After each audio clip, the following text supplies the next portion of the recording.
Hello बच्चों, welcome back to my channel study hard. आज हम लोग करने जा रहे हैं क्लास 6 का science chapter number 8 a journey through states of water के क्वेश्चन आंसर्स। ये आपके बुक के क्वेश्चंस ही है। इसके बाद इस वीडियो के बाद मैं इस चैप्टर के एक्स्ट्रा क्वेश्चंस डालूंगी, ठीक है। तो फिर स्टार्ट करते हैं। पहला क्वेश्चन आपका एमसीक्यू बेस्ड है। Which of the following best describes condensation. तो कुछ ऑप्शंस दिए गए, इनमें कंडेंसेशन कौन सा पार्ट आपका कंडेंसेशन को शो कर रहा है। देखो, द पहला है the conversion of water into its vapour state. Water को वेपर में जब चेंज होता है वो क्या होता है, वो तो इवापोरेशन होता है ना। दूसरा दिया है the process of water changing from a liquid into gas. जब लिक्विड गैस में चेंज होता है तो उसको भी इवापोरेशन ही कहते हैं। देखो, the formation of clouds from tiny water droplets. Tiny water droplets से जो क्लाउड्स फॉर्म होते हैं ना, उसको ही कंडेंसेशन प्रोसेस में ये आता है, ठीक है। तो ऑप्शन नंबर 3 जो होगा ना, ये करेक्ट आंसर है। क्वेश्चन नंबर 2 देखो, identify in which of the given process evaporation is very important. कौन सा प्रोसेस में इवापोरेशन जो है ना बहुत ज़्यादा इंपॉर्टेंट है। जो कलरिंग विथ क्रेयॉन से कलर करते वक्त कोई सूखने का तो ज़रूरत नहीं होता है, मगर जब आप वाटर कलर से कलर करते हो तो वहाँ पे पानी को सूखना होता है, इवापोरेशन प्रोसेस वहाँ पे चाहिए होता है। तो ये वाला आपका सही होगा। एक्रेलिक कलर में इतना नहीं चाहिए होता है, पेंसिल कलर्स में भी नहीं चाहिए होता है। Writing on paper with, paper पे जब हम लोग लिखते हैं पेंसिल से लिखने से नहीं चाहिए, इंक पेन से लिखने से मगर चाहिए होता है, क्योंकि उसका पानी थोड़ा सूख जाना होता है। बॉल पॉइंट से भी इवापोरेशन का प्रोसेस वहाँ पे ज़रूरत नहीं होता है, ठीक है। क्वेश्चन नंबर 3 देखते हैं।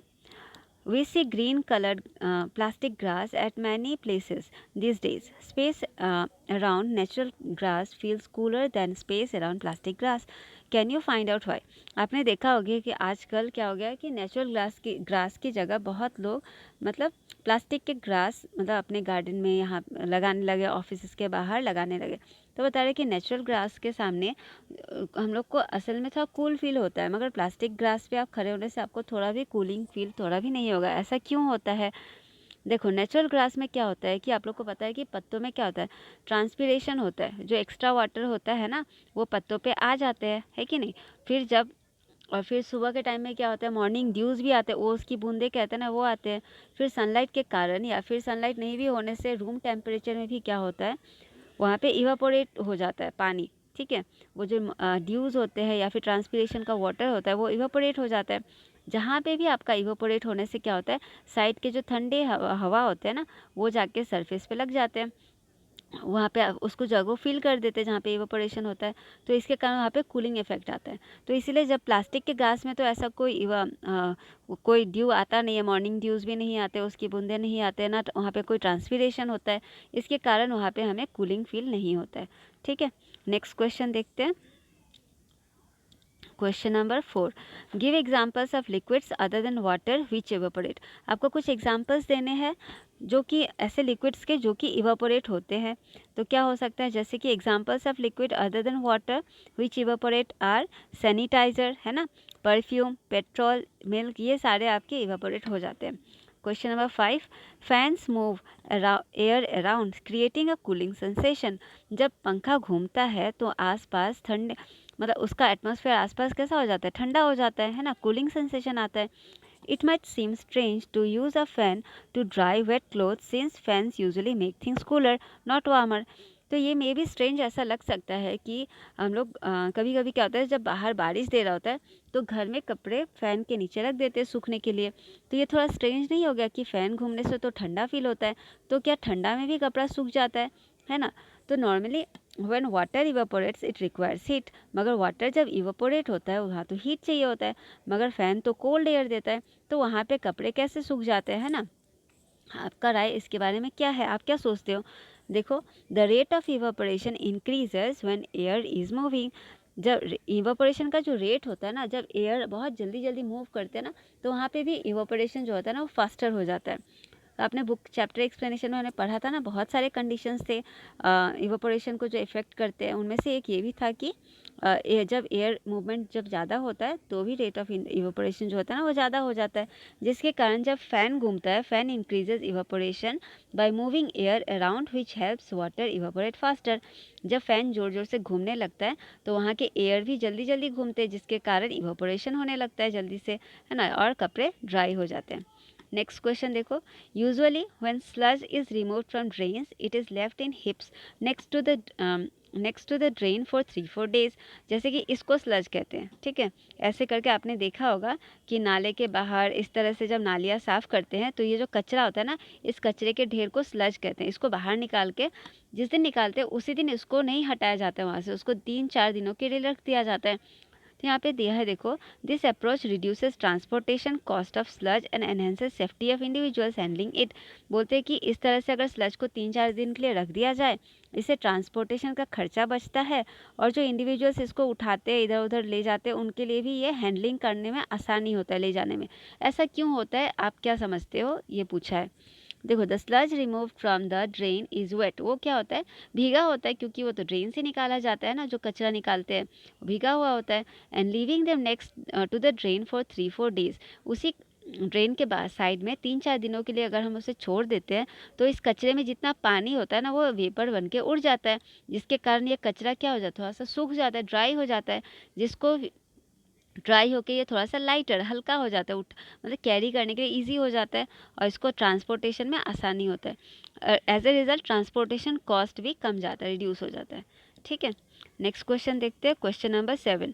Observe the activities in your house for a day. Identify the activities that involve evaporation.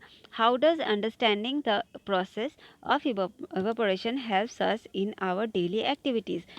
देखो, घर में कौन कौन से एक्टिविटीज़ हम करते हैं जिनमें इवापोरेशन यूज़ होता है। जैसे कपड़े सुखाते वक्त ड्राइंग क्लोथ्स, कूलिंग मिल्क, जब हम लोग दूध को गर्म करने के बाद ठंडा करते हैं, है ना, वहाँ पे भी इवापोरेशन होने से, कूलिंग होने से, देखो इवापोरेशन होने से वहाँ पे हमेशा कूलिंग इफेक्ट आता है।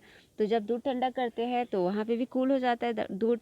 मॉपिंग द फ्लोर, है ना, जब हम लोग घर में पोछा लगाते हैं, कुकिंग करते वक्त इवापोरेशन होता है, पानी बॉयल करने वक्त इवापोरेशन होता है कि नहीं।